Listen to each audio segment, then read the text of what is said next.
नमस्कार बच्चों, कैसे हैं? Fine, very good, I am also fine. तो देखिए बच्चों, हमारे रीडर के पाठ चल रहे थे। अभी हम कई दिनों से रीडर के पाठ पढ़ रहे थे और हमारा सब सितंबर के रीडर के पाठ पूर्ण हो चुके हैं। सितंबर के सिलेबस में जो हमारे रीडर के पाठ थे वो पूरे हो चुके हैं। और आइए अब आपका ध्यान आकर्षित करती हूँ व्याकरण जगत की तरफ। तो बच्चों आइए, अब आज हम करेंगे क्रिया। आज हम क्या पढ़ेंगे? क्रिया का पाठ पढ़ेंगे। क्रिया को इंग्लिश में वर्ब कहते हैं। तो आइए चलते हैं व्याकरण जगत की तरफ। तो बच्चों देखिए, ये चित्र दिखा रही हूँ मैं आपको। चित्र दिखाई दे रहा है ना? शाबाश। इस चित्र में आपको क्या क्या दिखाई दे रहा है बच्चों? बहुत सारे आदमी हैं। ये कहाँ का चित्र? ये रेलवे स्टेशन का है, ठीक है। और कुछ आदमी खड़े हैं, कुछ आदमी टिकट ले रहे हैं, कुछ आदमी सीढ़ियों पर चढ़ रहे हैं, कुछ आदमी सीढ़ियों से नीचे उतर रहे हैं। तो देखिए बच्चों, इस चित्र में हमें क्या क्या दिखाई दे रहा है कि कुछ लोग टिकट खरीद रहे हैं, कुछ लोग स्वचालित सीढ़ियों से ऊपर चढ़ रहे हैं। स्वचालित सीढ़ियाँ, ये जो इलेक्ट्रिक सीढ़ियाँ होती है ना, आप भी गए होंगे स्टेशन पर, आपने देखी होंगी, जो सीढ़ी अपने आप चलती है, बिजली से चलती है, तो उसको स्वचालित सीढ़ियाँ बोलते हैं। तो कुछ स्वचालित सीढ़ियों से ऊपर चढ़ रहे हैं और कुछ लोग इन्हीं सीढ़ियों से नीचे उतर रहे हैं। एक लड़का लिफ्ट में जाने के लिए बटन दबा रहा है। दिखाई दे रहा है? लड़का वो खड़ा है, लिफ्ट के ऊपर बटन रख रहा है, दरवाजे के ऊपर लिफ्ट में चढ़ने के लिए लिफ्ट को रोकने के लिए बटन दबा रहा है, ठीक है। बटन के ऊपर हाथ रखे हुए है। और देखिए, अब ऊपर दिए गए वाक्यों में, अब ये जो वाक्य जो दिए गए हैं, ऊपर दिए गए वाक्यों में रंगीन शब्द काम के करने या होने का बोध करा रहे हैं। जैसे खरीद रहे हैं, चढ़ रहे हैं, उतर रहे हैं और दबा रहा है। तो इन वाक्यों से क्या पता चल रहा है? इन शब्दों से कि कोई ना कोई काम हो रहा है, कि सभी लोग कुछ ना कुछ कार्य कर रहे हैं, ठीक है बच्चों। देखिए, अब जैसे खरीद रहे हैं, काम कर रहे हैं ना, एक टिकट खरीद रहे हैं, खरीदने का काम कर रहे हैं। कुछ लोग सीढ़ियों से ऊपर चढ़ रहे हैं, तो वो चढ़ने का काम कर रहे हैं। कौन सा काम करे? कुछ लोग चढ़ने का, और कुछ लोग सीढ़ियों से नीचे उतर रहे हैं, वे उतरने का काम कर रहे हैं। और एक लड़का बटन दबा रहा है, वह दबाने का काम कर रहा है, ठीक है बच्चों। तो इस चित्र में हर आदमी कोई ना कोई काम कर रहा है।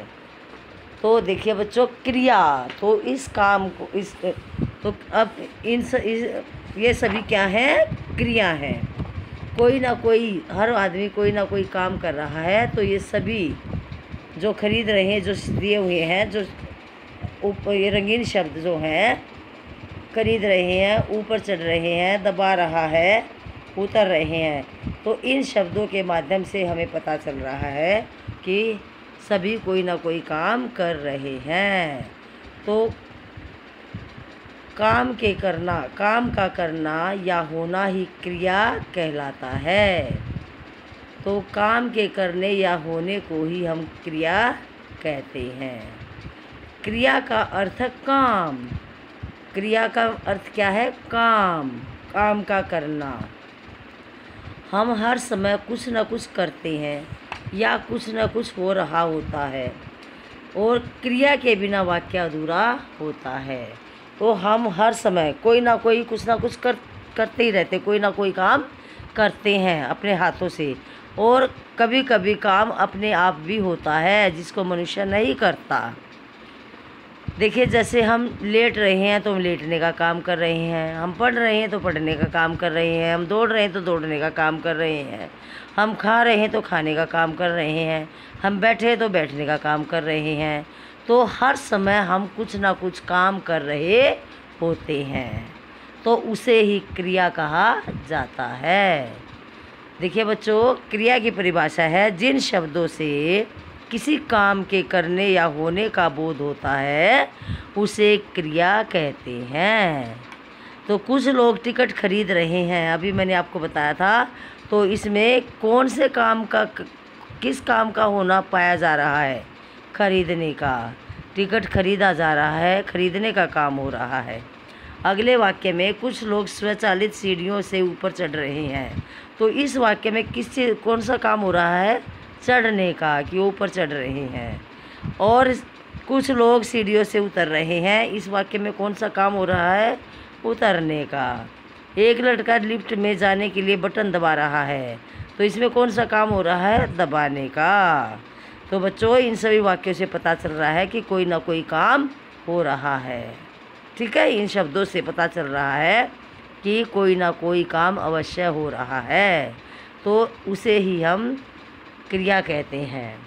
वाक्य में जिन शब्दों से किसी काम के करने या होने का बोध होता है या पता चलता है उसे क्रिया कहते हैं।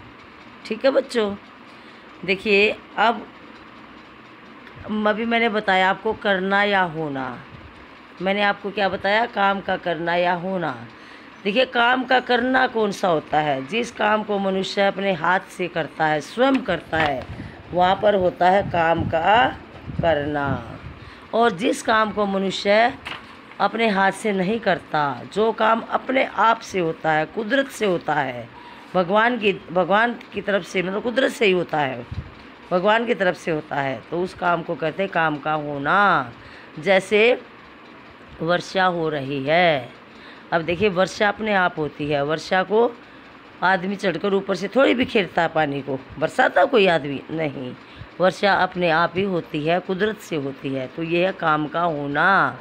गर्मी पड़ रही है, अब गर्मी को तो कोई नहीं गिराता, आदमी अपने आप पड़ती है, तो यहाँ पर भी है काम का होना। हवा चल रही है, तो हवा अपने आप चलती है, मनुष्य नहीं, पंखे से कोई हिलाता है मनुष्य हवा को? नहीं, हवा अपने आप ही चलती है, तो यहाँ पर भी है काम का होना। धूप निकल रही है, सर्दी पड़ रही है, तो इन दोनों में भी क्या है? काम का होना। तो बच्चों देखिए, जिस काम को मनुष्य अपने हाथों से करता है वहाँ पर होता है काम का करना, और जो काम स्वयं होता है, अपने आप से, कुदरत से होता है, वहाँ पर होता है काम का होना। ठीक है, समझ आया बच्चों? क्रिया किसे कहते हैं? वाक्य में जिस शब्द से काम का करना या होना पाया जाता है उसे क्रिया कहा जाता है। ठीक है, अब है क्रिया के भेद। क्रिया के भेद, तो देखिए बच्चों, क्रिया के कितने भेद हैं? 2। पहला है अकर्मक क्रिया, दूसरा है सकर्मक क्रिया। पहला क्या है? अकर्मक क्रिया, और दूसरा है सकर्मक क्रिया। देखिए, सकर्मक क्रिया किसे कहते हैं? जिस वाक्यों में क्रिया का कर्म हो, जिस वाक्य में क्रिया का कर्म हो उन्हें सकर्मक क्रिया कहते हैं। यानी कि जिन वाक्यों में कर्म हो, ठीक है, जैसे दिव्या नृत्य कर रही है। देखिए, दिव्या नृत्य कर रही है, तो नृत्य क्या है? इसमें वाक्य के 4 अंग होते हैं, कर्ता, कर्म, क्रिया और सहायक क्रिया। तो इसमें सहायक क्रिया नहीं बताया, मैं बताऊंगी आपको। काम के करने वाला कर्ता कहलाता है, और जो हमें दिखाई देता है वह कर्म होता है, और करना, कर रही है, करना इसमें क्रिया है, रही है इसमें सहायक क्रिया है। ठीक है, सहायक क्रिया के बिना वाक्य अधूरा होता है। सहायक क्रिया के बिना वाक्य अधूरा होता है। जैसे दिव्या नृत्य कर, क्या ये वाक्य पूरा हुआ? नहीं। दिव्या इसमें करता है, काम के करने वाली, नृत्य इसमें कर्म है, कर इसमें क्रिया है, रही है इसमें सहायक क्रिया है। तो बच्चों, लेकिन इसको हम सारा ही क्रिया बना देते हैं, तो देखिए अब ये कौन सी क्रिया हुई? सकर्मक क्रिया, क्योंकि इसमें कर्म दिया हुआ है। जिस वाक्य में कर्म दिया हुआ हो, कर्म हमेशा में दिखाई देता है, तो वहाँ पर सकर्मक क्रिया होती है। ठीक है बच्चों, जैसे देखिए किसान हल चला रहा है, किसान काम के करने वाला है, हल हमें दिखाई दे रहा है, चला रहा है इसमें क्रिया है, चलाना क्रिया है, रहा है सहायक क्रिया है। तो इसमें यह वाक्य भी सकर्म, इसमें भी कर्म है। तो यह भी कौन सा है, कौन सी क्रिया है यहाँ पर? कर्मक क्रिया। यहाँ पर भी कर्मक क्रिया है, अर्थात जिन वाक्यों में जो क्रिया कर्म के सहित होती है तो वहाँ पर कर्मक क्रिया होती है। ठीक है बच्चों, अब चलिए अब आगे करेंगे हम अकर्मक क्रिया। यह है अकर्मक क्रिया। जिन वाक्यों में क्रिया के साथ कर्म नहीं होता उन्हें अकर्मक क्रिया कहते हैं। यानी कि जो क्रिया कर्म के साथ नहीं होती तो वहाँ पर अकर्मक क्रिया होती है। जैसे राहुल भागो, राहुल भागो, राहुल करता है, भागो क्रिया है, तो इसमें कर्म है ही नहीं, तो ये अकर्मक क्रिया है। ऐसे ही देखिए रंजन सो रहा है, रंजन सो रहा है, कर्म हमेशा हमें दिखाई देती वस्तु मिलेगी, हमें दिखाई देगा, ठोस वस्तु मिलेगी, ठोस चीज़ मिलेगी, कोई भी कर्म। तो रंजन सो रहा है, तो रंजन काम के करने वाला रंजन है, सो रहा है इसमें क्रिया है, कर्म है ही नहीं, तो ये अकर्मक क्रिया है। ठीक है बच्चों, तो कर्म के उसके क्रिया के कितने भेद हुए? 2, कर्म और सकर्मक और अकर्मक। क्रिया के 2 भेद हैं, सकर्मक और अकर्मक क्रिया। तो बेटे देखिए अब क्रिया का मूल रूप धातु कहलाता है। क्रिया का मूल रूप क्या कहलाता है? धातु। जैसे पढ़, पढ़ना, पढ़ क्या है? धातु है, और इसमें हम ना लगा देंगे तो क्रिया बन जाएगी। पढ़ पढ़ना, जा जाना, लिख लिखना, उठ उठना। तो इनमें से हम उठना, जाना, आना, खाना, पीना, सोना, लेना, देना, इनमें से हम ना हटा देंगे तो वह धातु बन जाती है। क्या बन जाती है? धातु। और इन धातुओं में हम ना लगा दे तो वह क्रिया का रूप ले लेती हैं। ठीक है बच्चों, पढ़ना, सोना, आना, जाना, ये सब क्या है? धातु है। तो बच्चों देखिए क्रिया आपकी समझ में आ गया। क्रिया वाक्य में जिन शब्दों से काम का करना या होना पाया जाता है उसे हम क्रिया कहते हैं। जैसे आना, जाना, खाना, पीना, लेना, देना, ये सब क्या है? क्रिया है। क्रिया का मूल रूप धातु कहलाता है। जैसे लिख, ले, दे, आ, जा, खा, पी, ये सब क्या है? धातु है।